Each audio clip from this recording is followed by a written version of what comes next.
ஆதிபாரதி சீரியலில் நாளைக்கு ஒரு சூப்பரான அதிரடியான எபிசோடு வந்திருக்கு. அதுக்கு முன்னாடி வீடியோ பிடிச்சிருந்தா லைக் பண்ணிட்டு பார்த்து சப்போர்ட் பண்ணுங்கள் ஃப்ரெண்ட்ஸ். ஆதி பாரதியை தடுத்து நிப்பாட்டி ஆதி பாரதி கிட்ட மனசில் உள்ள எல்லா விஷயங்களும் மனம் விட்டு பேசுகிறாங்க. மிஸ் பண்ணாமல் ஃபுல் வீடியோ கேளுங்க. பாரதம்மா வேண்டிக்கிட்டு இருக்காங்க, இங்கே பாருமா கடவுளே, தயவு செஞ்சு என் பையன் ரொம்ப சந்தோஷமாக பாரதி கூட ரொம்ப நாள் ரொம்ப வருஷம் சந்தோஷமாக வாழணும், அதுக்கு நீ தான் அருள் புரியணும் அப்படின்னு வேண்டிக்கிட்டு இருக்காங்க.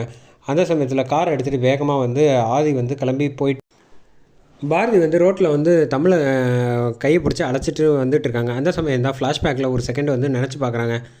ஆதி மனசில் அப்படியே சாஞ்சிட்டு படுத்துக்கிட்டு இருக்காங்க. படுத்துக்கிட்டு இருக்கப்ப ஆதி, நான் ஒரு விஷயம் சொல்கிறேன், உங்களுக்குள்ளே படபடன்னு துடிச்சிக்கிட்டு இருக்குல்ல, அது யாரோடது என்ன ஏதுங்கிறத எனக்கு தெரிஞ்சாகணும், அவங்கக்கிட்ட நான் பேசணும் அப்படின்னு சொல்கிறாங்க. உங்கள் மேலே சாஞ்சு நான் படுக்கிறப்ப என் மனசு பூரா வெளியில் என்ன கேட்குறது சத்தம் எதுவுமே தெரிய மாட்டேங்குது.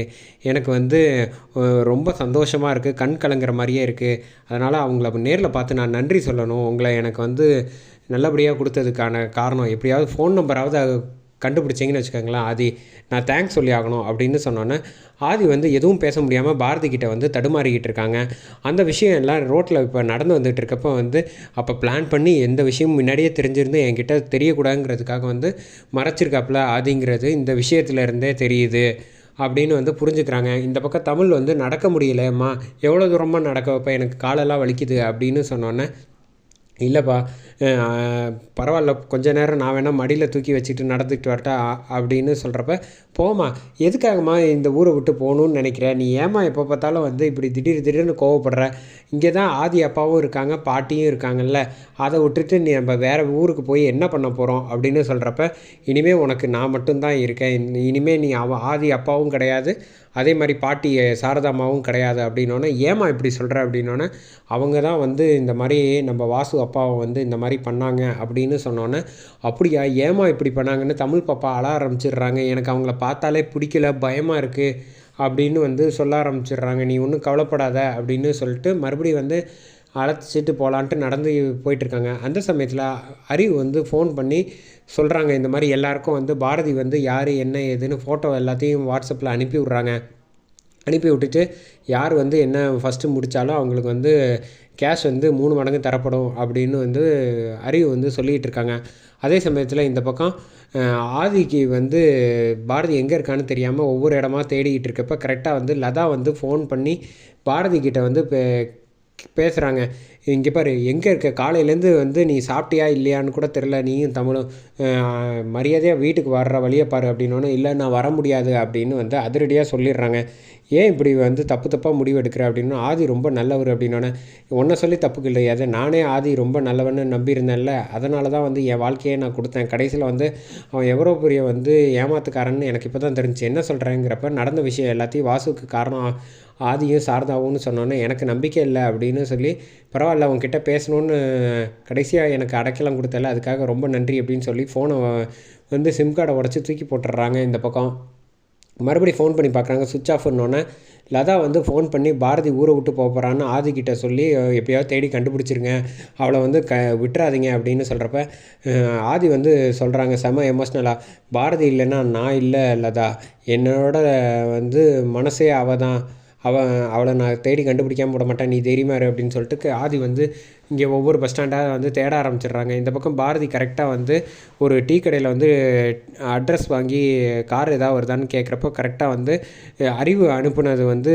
ஃபோட்டோவை பாரதியை பார்த்தோன்னே அவரே கார் புக் பண்ணுறாங்க. புக் பண்ணிவிட்டு ஒருத்தர் வர சொல்கிறாங்க. அவர் புரிஞ்சுக்கிறாப்புல, சரி நீங்கள் ஒன்றும் கவலைப்படாதீங்க, நான் பாரதிக்கு என்ன செய்யணுமோ அதை நான் செஞ்சிடறேன் அப்படின்னு சொல்லிட்டு காரில் வேகமாக கிளம்பி இங்கே வந்துடுறாங்க. வந்ததுக்கப்புறம் பாரதி காரில் அவங்க கூட ஏறி போயிட்டுருக்காங்க. அதே சமயத்தில் இந்த பக்கம் அறிவு ஆதி அடிக்கிறதுக்காக ஆள் அனுப்பியிருக்கப்போ கரெக்டாக காரை நிப்பாட்டினோன்னா பாரதி வாய்ஸ்லையும் தமிழ் வாய்ஸ்லேயும் பேசினோன்னா ஆதி இறங்கி பாரதின்னு கத்துறப்ப தமிழ் ஆளுங்க தான் 4-5 பேர் சுற்றி இருக்காங்க, இவங்க தான் பண்ணியிருக்காங்க அப்படின்னு தெரிஞ்சோன்னா அவங்க எல்லோரையும் அடித்து துவம்சம் பண்ணிடுறாப்புல. செம மாசாக இருந்துச்சுன்னே சொல்லலாம் அந்த ஃபைட்டு போட்டதுக்கப்புறம் அவங்களில் ஒருத்தருக்கு ஃபோன் வருது. அதை எடுத்து பேசினா அறிவு அந்த பக்கம் பேசுகிறத கேட்டுடுறாங்க. கேட்டதுக்கப்புறமேட்டுக்கு எல்லாத்துக்கும் காரணம் மாமா தானா, விடு அவங்கள பார்த்துக்கலாம், முதல்ல பாரதியை கண்டுபிடிக்கணும் அப்படின்னு சொல்லிட்டு, பாரதிக்கு வேறு பிரச்சனையாக இருக்குது அப்படின்னு நம்ம போய் காப்பாற்றணும்னு ஆதி டக்குன்னு வந்து பைக் எடுத்துகிட்டு கிளம்புறாங்க. அதே சமயத்தில் இந்த பக்கம் வந்து பாரதியை வந்து பிரச்சனையாக இருக்கிறப்ப வந்து நிப்பாட்டினோன்னே அந்த ஆள்கிட்ட வந்து காய்கறி வெட்டுற பொருளை எடுத்துகிட்டு நிற்கிறப்ப பாரதி அவங்கள தள்ளி விட்றாங்க.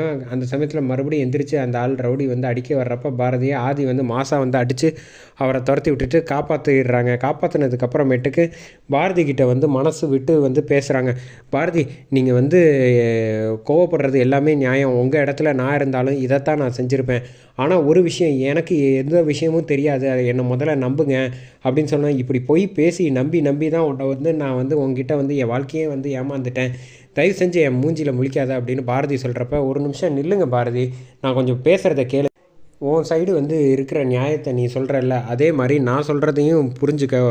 நான் வந்து உன்னை வேணும்ன்ட்டு வந்து என் பாசம் எல்லாமே பொய்ன்னு சொல்கிறிய. நான் வந்து சத்தியமாக உன் மனசாட்சிக்கே தெரியும்ல, நான் தமிழ் மேலே வச்சுருக்க பாசம் வந்து உண்மையாக பொய்ன்னு எப்படி உன்னால் பச்சையாக இப்படி சொல்ல முடியுது? நான் வந்து தமிழை வந்து என் மனசார வந்து என் பொண்ணாக தானே நினைக்கிறேன். அது உனக்கு தெரிஞ்சிருந்தோம். அது மட்டுமா காரணம்? நான் ஒவ்வொரு தடவையும் உன்னை தேடியும் தமிழை தேடியும் வர்றதுக்கு காரணமே வாசு தானே. எனக்குள்ளே வாசு இருக்காங்கிற விஷயம் வந்து என்னால் உணர முடியுது. நீங்கள் 2 பேருமே வந்து என் கண்ணுலேயே தெரியலனாலும் என் மனசு சொல்கிறபடி தான் வந்து உங்களை தேடி போனேன் தவிர, என்னை வாசு தான் உங்ககிட்ட வந்து அழைச்சிட்டு வந்தார். அது என்னால் நல்லா உணர முடியுது. உனக்கும் அது விஷயம் நல்லாவே தெரியும். நம்ம 2 பேருக்குள்ளே சேர்த்து வைக்கிறதே வந்து இந்த உங்கள் மனசு தான் அப்படின்னு எத்தனை ட்ரிப்பு நீ சொல்லியிருக்க. ஒவ்வொரு தடவையும் வந்து எனக்கு பிரச்சனை வர்றப்பெல்லாம் வந்து நீ தான் வந்து என்னை காப்பாற்றின. அதே மாதிரி உனக்கு பிரச்சனை வர்றப்பையும் என் மனசு சொல்கிறபடி தானே நான் வந்து காப்பாற்றினேன். இவ்வளவும் தெரிஞ்சிருந்து நீ வந்து என் மேலே கோபம் வச்சுருக்கிறது எல்லாமே நியாயம். ஆனால் என்னை விட்டுட்டு போகணுன்னு நினைக்கிற பார்த்தியா? என் கூடவே இருந்து என் மேலே கோவப்படலாம், அதை விட்டுட்டு என்னை பிரிஞ்சு போகாதாட்டு கெஞ்சுறாங்க. அதோட பாரதி ஃபீல் பண்ணி அழுகுறாங்க. அதோட முடியுது.